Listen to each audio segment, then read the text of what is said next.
আসসালামু আলাইকুম সুপ্রিয় শিক্ষার্থীরা, সবাইকে স্বাগত জানাচ্ছি আজকের ক্লাসে। আজকেও আমরা অধ্যায় 14 নিয়ে আলোচনা করব। আজকেও আমরা একটা উপপাদ্য করব এবং এক্সট্রা উপপাদ্য, সেটা হচ্ছে 14.1-এর 7 নাম্বার। আমরা একটু কি বলছি উপপাদ্যের সাধারণ নির্বাচনে একটু করে দেখি। ত্রিভুজ ABC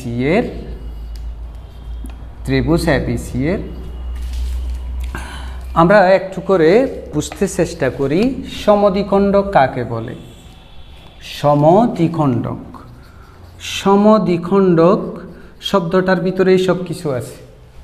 সম মানি হচ্ছে সমান, দ্বিমানি হচ্ছে দুই, খণ্ডক মানি যা খণ্ডিত করে। সমদ্বিখণ্ডক মানি সমান দুই খণ্ডে খণ্ডিত করে যা।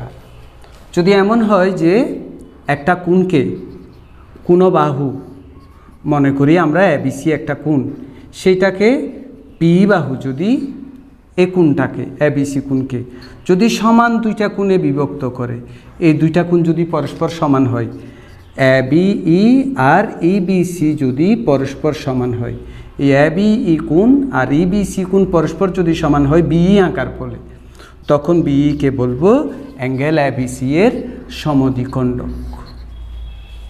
তাহলে সমদ্বিখণ্ডক কাকে বলে? সমদ্বিখণ্ডক একটা বাহু, এটা একটা কোণকে সমান দুই কোণে বিভক্ত করে। আমাকে বলছে ত্রিভুজ ABC এর অ্যাঙ্গেল A এর সমদ্বিখণ্ডক, অর্থাৎ এক কোণের সমদ্বিখণ্ডক যেটা সেটা কি করে? BC যে বাহু আছে সেটাকে ডি বিন্দুতে সেট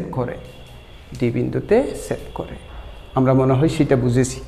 ত্রিভুজ ABC এর A এর সমদ্বিখণ্ডক AD BC কে ডি বিন্দুতে সেট করে। সমদ্বিখণ্ডক আকার বলে কিন্তু এই দুটোটা কোণ পরস্পর সমান হয়ে গিয়েছে, অর্থাৎ BAD কোণ আর CAD কোণ সমান হয়েছে। এরপরের লাইন BC এর সমান্তরাল রেখা। এই BC এর যদি কোনো সমান্তরাল রেখা আঁকি, সমান্তরাল রেখা কাকে? AB কে এবং AC কে যদি UF বিন্দুতে সেট করে। BC এর একটা সমান্তরাল রেখা আঁকা হয়েছে, সেটা AB বাহু আর AC বাহুকে E আর F বিন্দুতে সেট করেছে। এখন তোমাকে বলছে তাহলে তুমি প্রমাণ করে দেখাও BDর সাথে DC এর অনুপাত, এই BDর সাথে DC এর অনুপাত, Bর সাথে C এর অনুপাত পরস্পর সমান হবে। আমরা আবার সাধারণ নির্বাচনটা বুঝতে চেষ্টা করি। ABC ত্রিভুজের এক কোণের সমদ্বিখণ্ডক BC বাহুকে ডি বিন্দুতে সেট করেছে। BC এর একটা সমান্তরাল রেখা টানা হয়েছে, এটা AB বাহুকে E বিন্দুতে, AC বাহুকে F বিন্দুতে সেট করেছে। তোমাকে প্রমাণ করতে বলছে BDর সাথে DCর অনুপাত বের করলে, Bর সাথে CF এর অনুপাত বের করলে সমান হবে। এই এক্সট্রাটাও খুব সহজ। আমরা এই অধ্যায়ে যে অর্থাৎ আমরা দুইটা উপপাদ্য শিখেছি 14 অধ্যায়ে, মেইন উপপাদ্য, সেই দুইটা উপপাদ্যের সাহায্যে এটা প্রমাণ হয়ে যাবে, একেবারে সহজ। তাহলে আমরা একটু আঁকার সময় কিন্তু কৌশলী হতে হবে, এখানে সমদ্বিখণ্ডক আঁকতে হবে। তো আমরা প্রথমে একটা ত্রিভুজ এঁকে ফেলি ইচ্ছে মতো,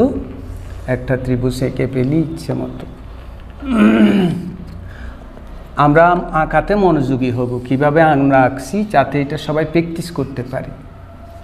এর সমদ্বিখণ্ডক আমাদের লাগবে, কি লাগবে? Pencil compass. এখানে একটা বিন্দু, এখানে একটা পয়েন্ট, এই এবার টান মারলে যে রেখাটা হবে সেটাই হবে কি? সমদ্বিখণ্ডক। এটার নাম ছিল ডি বিন্দুতে। এবার BC এর সমান্তরাল রেখা কীভাবে আঁকছি একটু খেয়াল করি তো। BC এর সমান্তরাল রেখা, এই কাঁটাটা এখানে দিয়ে, এই যে রেখাটা, এই যে এই স্কেলটার বাহুটা একেবারে BCর সাথে পুরোপুরি মিলিয়ে ধরবো।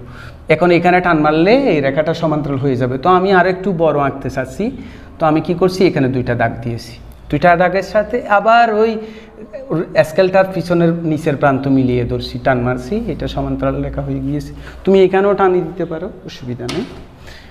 এটা E বিন্দুতে, এটা F বিন্দুতে। আমরা বিশেষ নির্বাচন লিখে ফেলি, বিশেষ নির্বাচন। ওখানে যা আছে তা মনে করি। ত্রিভুজ ABC এর অ্যাঙ্গেল A এর সমদ্বিখণ্ডক, BC কে ডি বিন্দুতে সেট করে। BC কে ডি বিন্দুতে সেট করে। এরপর কি এঁকেছি? এরপর এঁকেছি বিসি এর সমান্তরাল রেখা। পিসি এর সমান্তরাল রেখা, পিসি এর সমান্তরাল রেখা কাকে কাকে? এবি আর এসিকে। এবি ও এসিকে যথাক্রমে কোন কোন বিন্দুতে? ইউ এফ বিন্দুতে সেট করে। ইউ এফ বিন্দুতে সেট করে।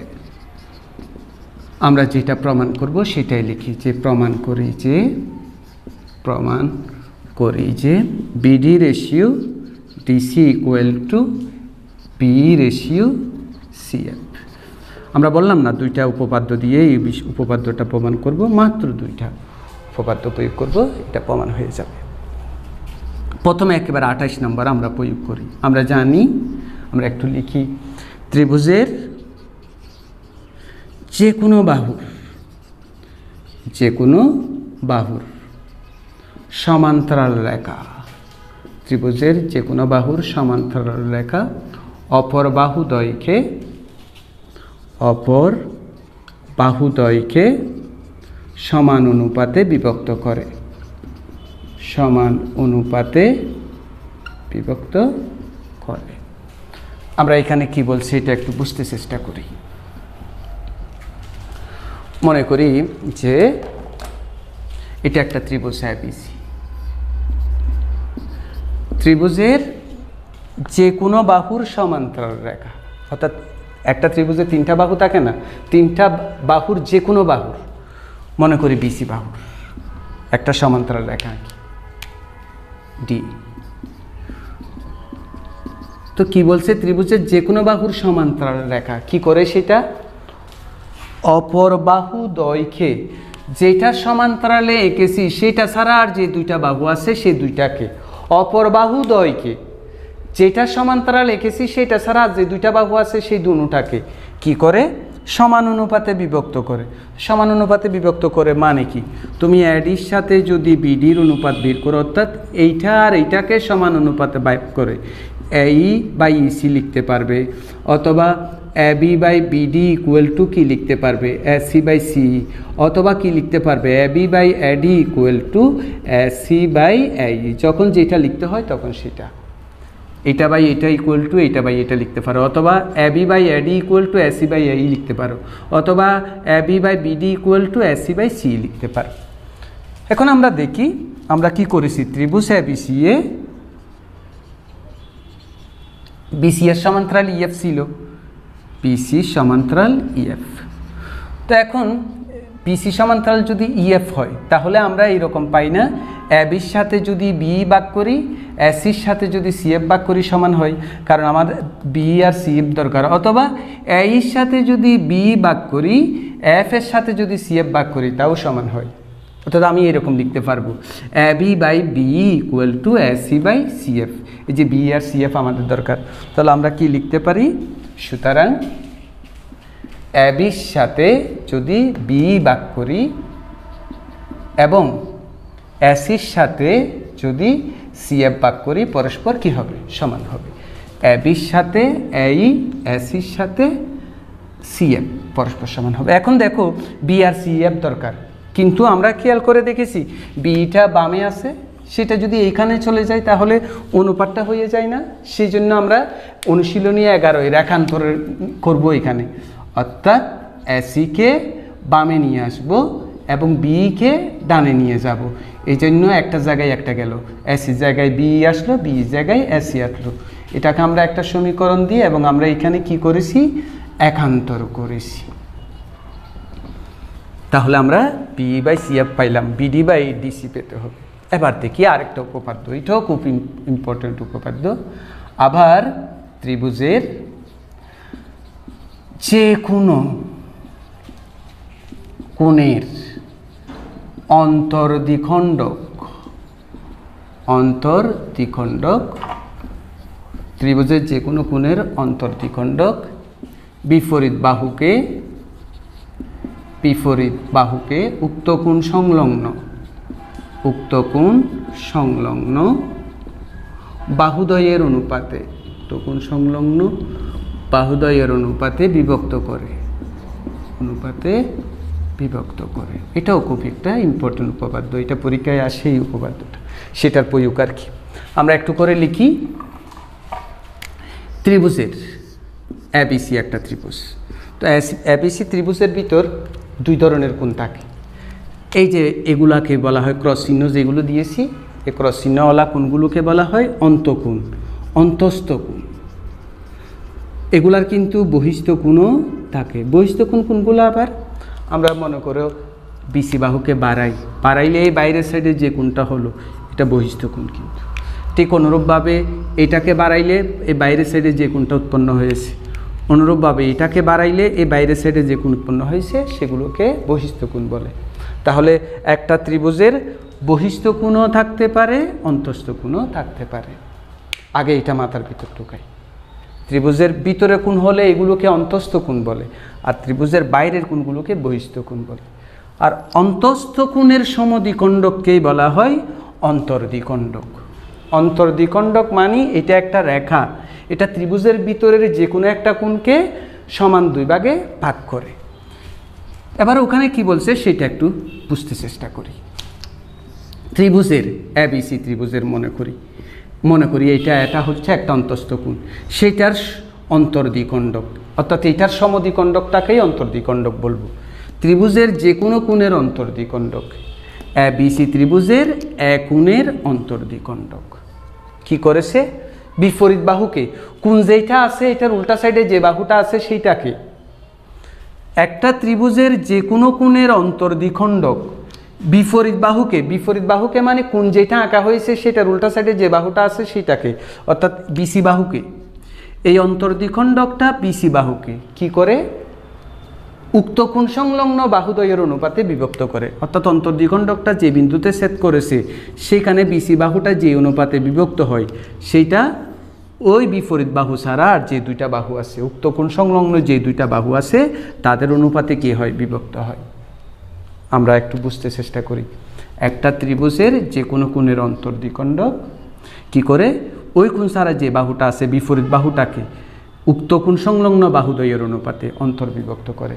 অর্থাৎ এবিসি ত্রিভুজের অন্তর্দ্বিখণ্ডক যদি এই হয়, এটা বিসিকে তো এই বিন্দুতে ছেদ করে, তাহলে বি রেশিও ইসি সমান হবে এবি রেশিও এসি।